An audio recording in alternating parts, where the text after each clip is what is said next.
morning. My name's Blake. I have the privilege of being the pastor here, and usually I sit facing the stage. Today, I sat over in kind of the corner where the sound's not all that good, just so you'll know. And man, I love watching you turn your hearts and your minds and your thoughts toward God. The way you worship is inspiring. You could have been in a lot of places this morning. You've chosen to be here. We are at the end of a two-part series called God at Work, because we believe that God is at work, and not just at work in the world. He is at work in individual lives. There's not a person in this room that is not built to have God working in and even through them. And whether you are a follower of Jesus or not, it's true of you. If you're just here trying to figure out what does the Bible say or how Jesus fits into all of this, man, we're so glad you're here. But I want you to imagine what God wants to do in your life and work in your life. If you are a believer, if you're a follower of Jesus, I want you to understand, I want to challenge us all to understand that Paul wrote the Philippian church, and he said, I'm sure of this, that he who began a good work in you will complete it at the day of Jesus Christ. He will bring it into completion. He is going to complete the work that he has begun in you. Sometimes that work in my life has gotten stalled. And when it does, what I have found is there's several things that will unstall the work of God in our lives. And one of those is conversations with other believers. Several months ago, at the beginning of this year, I sat down and had a conversation with a young man named Fernando Pacheco. And in having that conversation, I was only about halfway into it, and I was like, gosh, I wish our church could hear this story. Little did I know that this young man would end up becoming our student pastor. So excited about that, and so excited for you to sit down and just sit down in our living room and have a conversation with Fernando Pacheco. Fernando, welcome to the stage and welcome to Snyder. Thank you. Appreciate it. Now, for those of us who don't know, tell us a little bit about who you are, where you grew up, and that kind of stuff. Yeah, I grew up in Southern California. It is beautiful there, but sometimes it's not. My parents, they had me when they were teenagers. My mom was 16, and my dad was even younger. And he was younger than 16? Yes. Yeah. We're a little more like brothers now. Okay. Yeah, an older brother. Yeah. So, ironically, there's one time where we had the same pediatrician. All at once? All at once. Did y'all get a discount for that? I probably. Okay, that's good. We just came in and... That's good. We're all children. So you grew up in... This is a picture of you. Yeah. Okay. I like Rocky, so like the old Italian stallion, you know? Some of you guys get it. Yeah. They know it. They know the movie Rocky IV. They know it. Oh, really? Yeah. Okay. Yeah. Yeah. So you grew up in East LA, right? I grew up in San Bernardino County, which is kind of, I would say, about an hour and a half from LA County, but I also grew up in Orange County, California.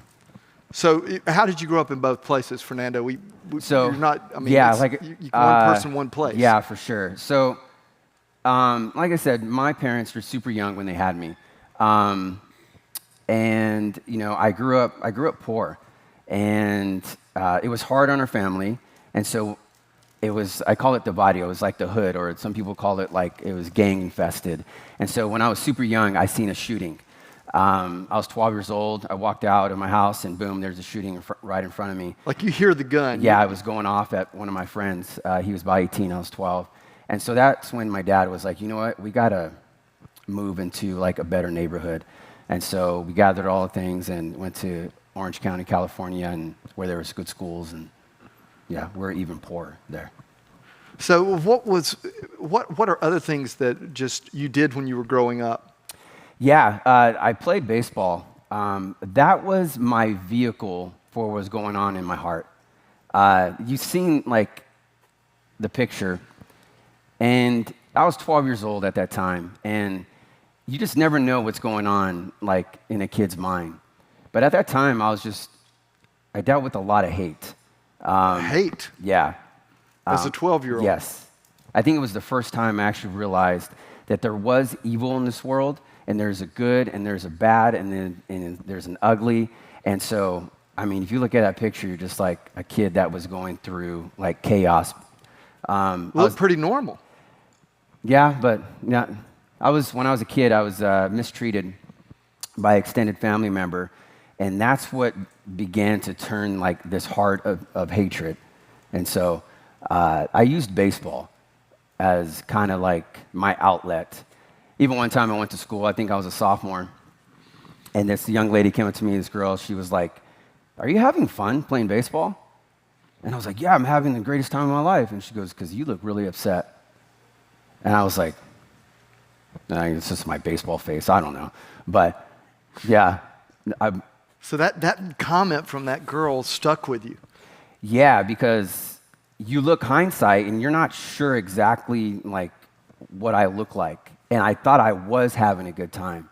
But what's inside is going to come out, and you can see that I was dealing with a lot of stuff. So you play baseball, you start playing baseball in college. Yeah. Ironically enough, I'm left-handed, and so if you throw high mid-80s, you'll get to go somewhere, and it's like by accident.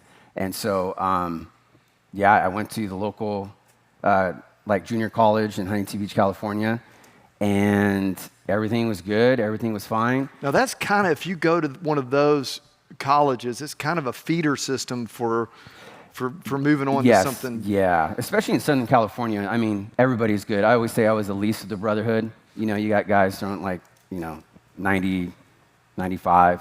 I threw high 80s, and, I was pretty decent, kind of athletic. And so I thought, of course every kid wants to be a professional, but, But you thought you could at least get an education. Yes. My dad pushed education. I call him the proverb man. Like, he instilled to me what it is to have character and integrity, even at a young age. So now, are your parents still married? Yeah, they've been married for 40-something years, I think. Yeah. Wow. So they're teenagers and they got married. In fact, his mom, my dad's mom, had a sign that it's okay for him to get married because he was 16 years old. Okay. Yeah. Imagine that. Yeah. Yeah. So they're still married. That's cool. So you're playing college baseball, and 9/11 happens. Yeah. So growing up in Southern California, like going to the military is not a thing. It's just not. Like you're like, oh, I want to go to the military. You're almost like, you don't touch the military. A lot of my family members from World War II all the way, every single war, they fought in there. But my dad was like, hey, go to school, get an education, go play baseball, all this. And so when 9/11 happened, I remember seeing the World Trade Centers fall, and I just was like, whoa, that is crazy. And I felt violated, and I'm sure some of you guys felt the same way. You guys were like shock and awe. And so I went to school the next day, and I'm sitting on the baseball field, and I told my buddies, I was like, hey, I think I'm gonna join like the military. And they're like, why would you do that? And I was like, I don't know. And he's like, guys like us don't do that. And I was like, I just felt like I needed to do it. And so, ironic, I was signed up to go to the Navy. Anybody knows how to swim in like Huntington Beach, California. We're all pretty good swimmers, and so I thought, I was like, you know what? I'm athletic. I have a brain. I think I'm kind of smart. I'd like to be a Navy SEAL. And then, but it was taking a long time. And then my cousin, who was a recruiter, imagine that, he was like, hey, like, let's go to the Marine Corps. And I was like, yeah, let's go to the Marine Corps.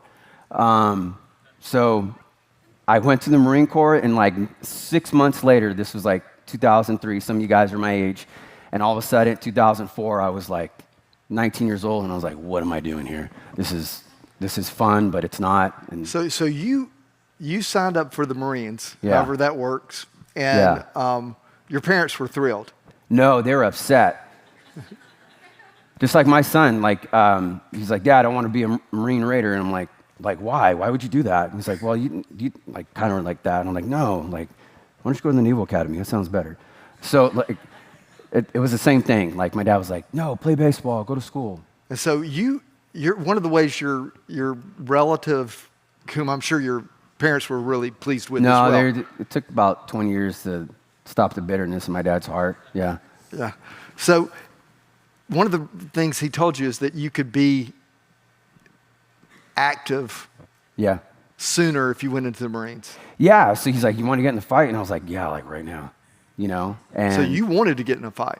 yeah, I mean, that's why like I signed up. Like this World Trade Center thing was like in my mind, and I just was like, let's do this. And like I was, somewhat athletic, and then just the hatred in my heart from being young. Like they're gonna let me carry a weapon, and they're gonna let me do this, and it was kind of like a perfect storm, It was difficult, yeah. How much time did you spend in Iraq? I went 04, 05. Some of you guys probably were there, older guys. First Battle of Fallujah and stuff like that. And then I came home, and then actually met my wife. You met Brittany. Yes, crazy story. My brother, it's kind of funny, it's completely different. I'm bald-headed. My brother does hair, so he was like, hey, you want to go to like beauty school with me to hang out? And I was like, dude, I don't belong in no beauty school. But he was like, dude, hang out with me. And I was like, now okay. Your brother, he's like... No, yeah, he's a big guy. You would never know. Caesar, his name's Caesar. So, yeah, I'm there, and I'm sitting down, and I look across, and I notice this girl I went to high school with, and her hair like was green. Like this. Well, if you know anything about hair, not that I do it, but like for 20 years, I understand like how to turn green. And so it turned green, and I was like, oh man, her hair's green. So I was like, hey, your hair's green. And I was doing her a favor, and the girl, who's Brittany, my wife, 18 years old, she was like, shh, be quiet. And I was like, dude, you turned her hair green, And was she the one that turned it green? Yeah, it was. She doesn't do that anymore. She's amazing now, yeah. Okay. Yeah. So, fast forward, we met, we talked, and then 2.5 months later, just like any good military man, I was like, want to get married? Yeah. And she said? She said yes. Ironically, she said God told her, or something like that. I mean, yeah, the thing is I had good parents, even though they were young. I was not looking to get married whatsoever. I was afraid of marriage because of who I was. But I looked at her and I was like, man, she's going to be an amazing wife, amazing mother. I can't pass, this woman up. So even at 18 years old, so I deployed. I came back, and my mom got her to go to church, and she was like, gave her heart to the Lord and saved. And I was like, whoa, who's this? And I grew up in church, but I was like, whoa, you're like really saved. And she was how do you describe one that is really saved? Well, not going in detail, you live a lifestyle, and I came back, and I was like, she's like, and I'm staying pure. And I was like, oh, really? So I went to my life verse, and it was better to marry to burn with passion. So we got married.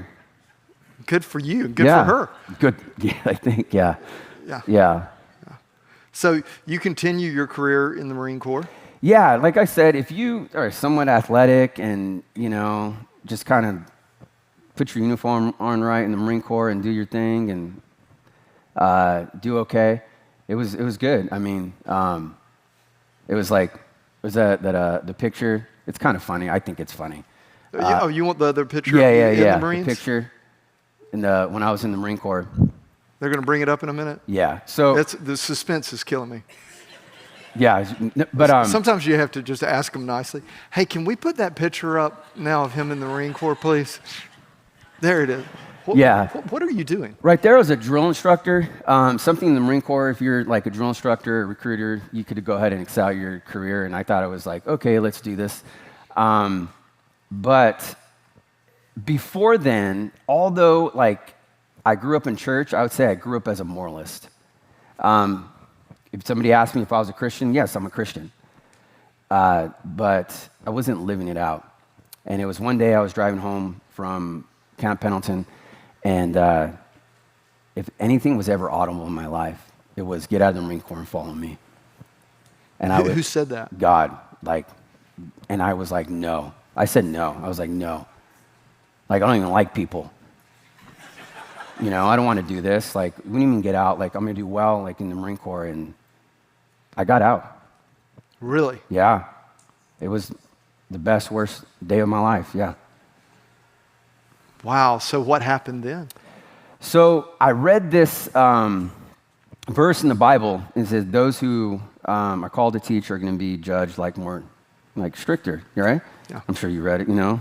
And I was like, and it scared me. And I was like, oh man, like if I'm called to like teach and I teach it wrong, this is scary. So I was like, you know, I need to go to school. This is scary for someone who's been deployed twice. Yeah, I mean, I don't want to give the wrong information.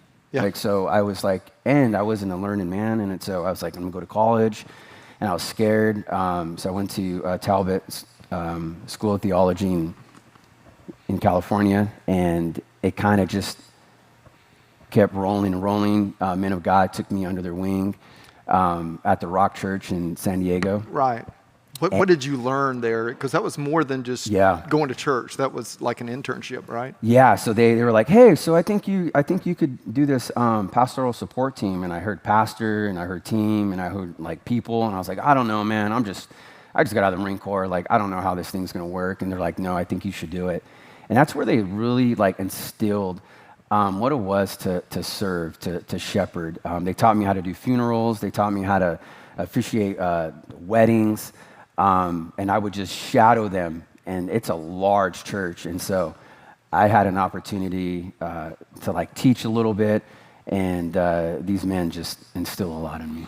And your master's degree is in leadership toward pastoral care, or like counseling, that kind of thing? Yeah, so I thought like, because I'm still messed up, but I was like, you know what, I want to know like people. If I'm going to sit across people and understand just who they are and the emotions that they're going through, like I need to like figure out what's going on in here. And so I want to go through like this emphasis on pastoral care. So I did that, and that's what like I would do. I thought I would do. And you thought you'd be a counselor? Yeah, I thought I would get my license and sit across from people and just, you know, tell me your problems. It still happens, but yeah. So you finished these degrees and you moved to Nicaragua, is this right? Yeah, my wife had this wonderful idea to go on like a little sabbatical. Her family owns some land in Nicaragua. It's not like, it's really beautiful. It was on a golf course. And the beach is like here to there. And so I show up and I'm like, oh yeah, sabbatical, I'm gonna relax. And then, 2 weeks later, this developer was like, hey, I heard you're like a pastor guy. And I was like, yeah. And he goes, you want to like start a church? And once again, I was like, no, I don't want to do that. I was like, but I'll do a Bible study, you know? And he goes, oh, how about Sunday? And I was like, okay. And I show up, there's 25 people. And I was like, okay. And then I ended up staying there almost 2 years. And like 200 people. Yeah, it was just expat community. People that are retired, you know, trying to get away from themselves. And it was fun. And there was a civil unrest, and so I didn't want to be that pastor that just like, peace out. So I stood like a couple months, and then we kind of had to like go from sneak out a little bit because there was like civil unrest going on. You say sneak out, you crawled across the mountain at night. No, it was like in the daytime. This one guy, it was in the daytime? Yeah, he took us up. I was trying to do the whole Sound of Music thing. Yeah, I was like, no. He took us up this road, and it's called Chocolate. I know it sounds crazy, but took up this road, and it came down by the Costa Rican border, and we went across, and that was the last time I was there. That was like almost maybe 8 years ago, maybe. So you get back to the States, and then what happens? So I thought I would be like a psychologist administrator in like, the VA, because they offered like a doctorate degree and stuff like that. And I was like, oh yeah, I could do that. But then it was like, no, I'm called to do full-time ministry. I'm not sure what this looks like, but I'm called to do it. And one day I get a phone call, and it's from an area director for Young Life, and she's like, hey, I want you to put this application. And I was like, no. You like that word a lot. No. Well, the thing is, no is safe. No safe. When you say no, it's safe. It means no's no. But you say maybe, they'll keep talking to you. And then if you say yes, you're going to do it. So I was like, no. And I was like, the thing I said no was like, I don't even like kids. Because Young Life is... Yeah, I don't like kids. I mean, I was afraid to have kids because I was like, they're not going to like me. And so... Your only experience with kids was like recruits, right? Yeah, as a drill instructor, you're seeing like 17, 18, 19-year-old kids, and they smell, they're disgusting. And all my experience was like, you don't listen. And so I was like, why am I going to do like youth ministry? That doesn't make sense. And so I just was like, okay, I guess I'll do it. And that was 8 years ago. And you've been working with students ever since? Yes. Yeah. Why? No, seriously, like why? I know at first. Yeah. But why do you keep working with them? In John chapter 1, verse 14, it says the Word became flesh and dwelt among us. And I could sit there and ponder and look at that Bible verse, but it actually excites me because of what I think John was actually really saying. Like, he sat with Jesus, talked with Jesus, ate with Jesus, interact with Jesus, lived with Jesus, all those things. And so him pinning it down, he was like, I have seen his glory. And so I can only like reminisce to see, okay, what's going to happen like in the next couple chapters? He interacts with like Nicodemus, which was at night. And then he goes on in the Samaritan woman. Then he goes on and then he gets to like the invalid man, right? And I look at all of that and I'm just like, what does it look like to be with Jesus? And so it's not just like the kids. I would say it's like Snyder just in general. It's humanity that they need to see Jesus, experience Jesus, and like understand why. And this is why. I believe we have these like 3 desires. We have a desire to have relationship. We do. That's why you get married. That's why you have friends, all those things. We have a desire to be known, which can be very, very difficult, right? To open your heart and say, hey, would you love me? And then we have a desire to be loved. Every single one of us, even if we deny it and all those things. But that's what I believe John is writing, of what it looks like to be loved. And all that, sum it up, is we want a sense of belonging. Every single one of us, even if we deny it. And so when I look at the kids, when I looked at the youth, there's a statistic that says 14, you have a chance that they know Jesus. After 14, it gets really slim. Because the kids start driving, they start making up their own mind, all those things. Yeah, sure. And so that excites me. What, if you could fast forward 5 years from now, what's your hope for the student ministry at Snyder?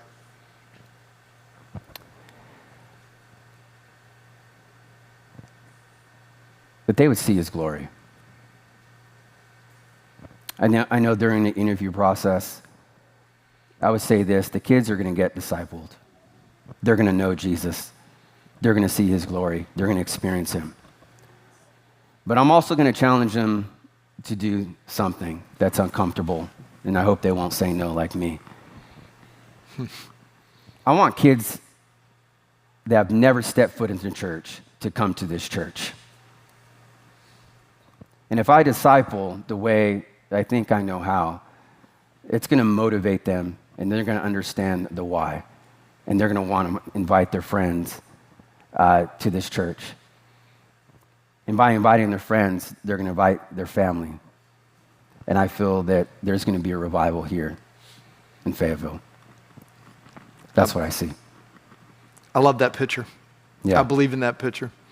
I mean, going back to John, very early in the book of John, John keeps using this phrase, come and see.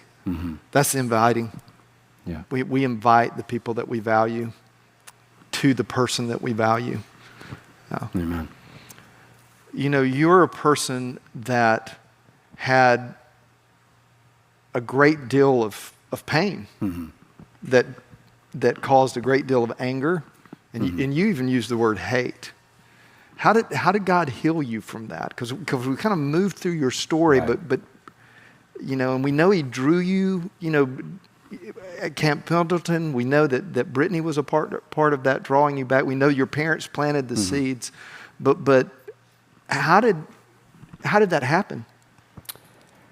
Yeah, you see this picture as they pull it up of the young boy. That's my family. Do you always dress that way? Can we go back to that last picture? Yeah, Can we go back to the last picture? Let's just stay on that one. We have a tradition. We go to Carowinds every single year, and we dress up like this.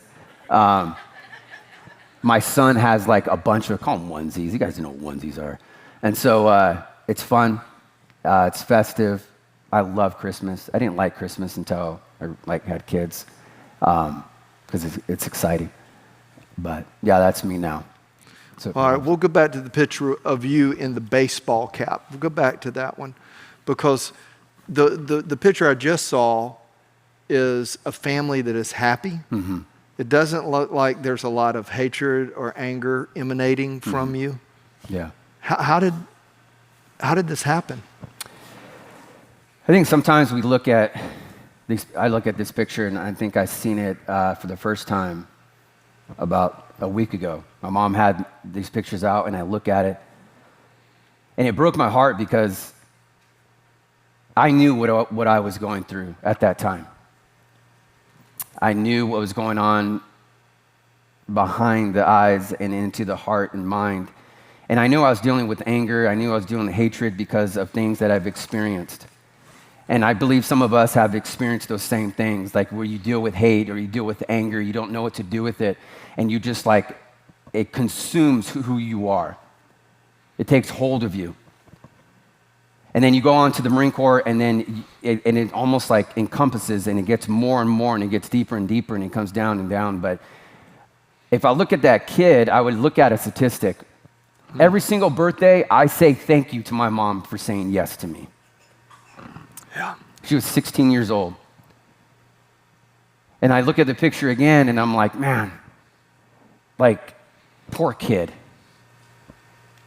But then again, in God's supernatural power, and I didn't even know and understand what it is to be beautifully and wonderfully made by God, the one who spoke the world into existence. And yet I could experience God in many different ways, but through that hate, I came to him because it was his loving kindness that drew me to repentance. It filled my heart, and I was like, wait, you can love me, you can understand me, you get me, you accept this, like, you get this hate within my heart. And then it was just his overwhelming grace and mercy, and it was just like, I got you. I understand you. So if there's someone sitting here this morning that's like, my heart's jacked up because of what people have done to me or someone has done to me, and I'm not sure I believe anything that Fernando's saying. If there's someone like that out here today, what would you say to them?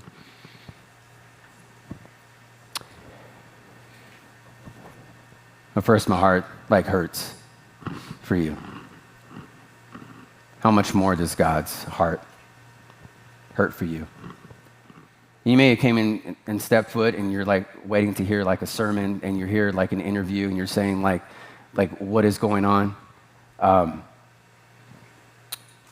This isn't like my testimony. It's the work of God in me that relieved me of all the stress and the anxiety and the torment within my heart. Only God can take a heart of stone and make it into flesh. That's right. And get a kid that is hated and understands hate, and then all of a sudden you're working with kids. That's only the work of God of the universe. And only he can truly save you, redeem you, and set you free from that. And so I would say, give him a chance. You don't have to fix yourself. Just say yes and let him do the rest. Can I pray for us? Yes.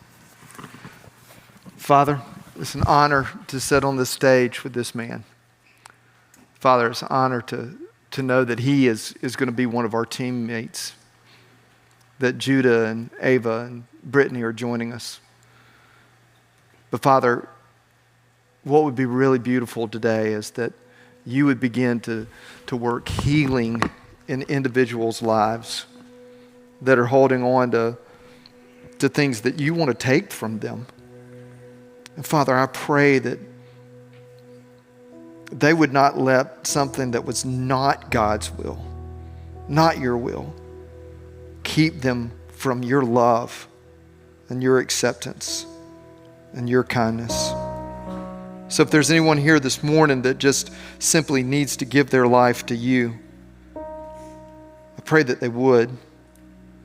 And if there's anyone here this morning that it's time for them to join this church and partner with us in the good news of Jesus Christ, I pray they would. I ask this in Jesus' name. Amen. If you will,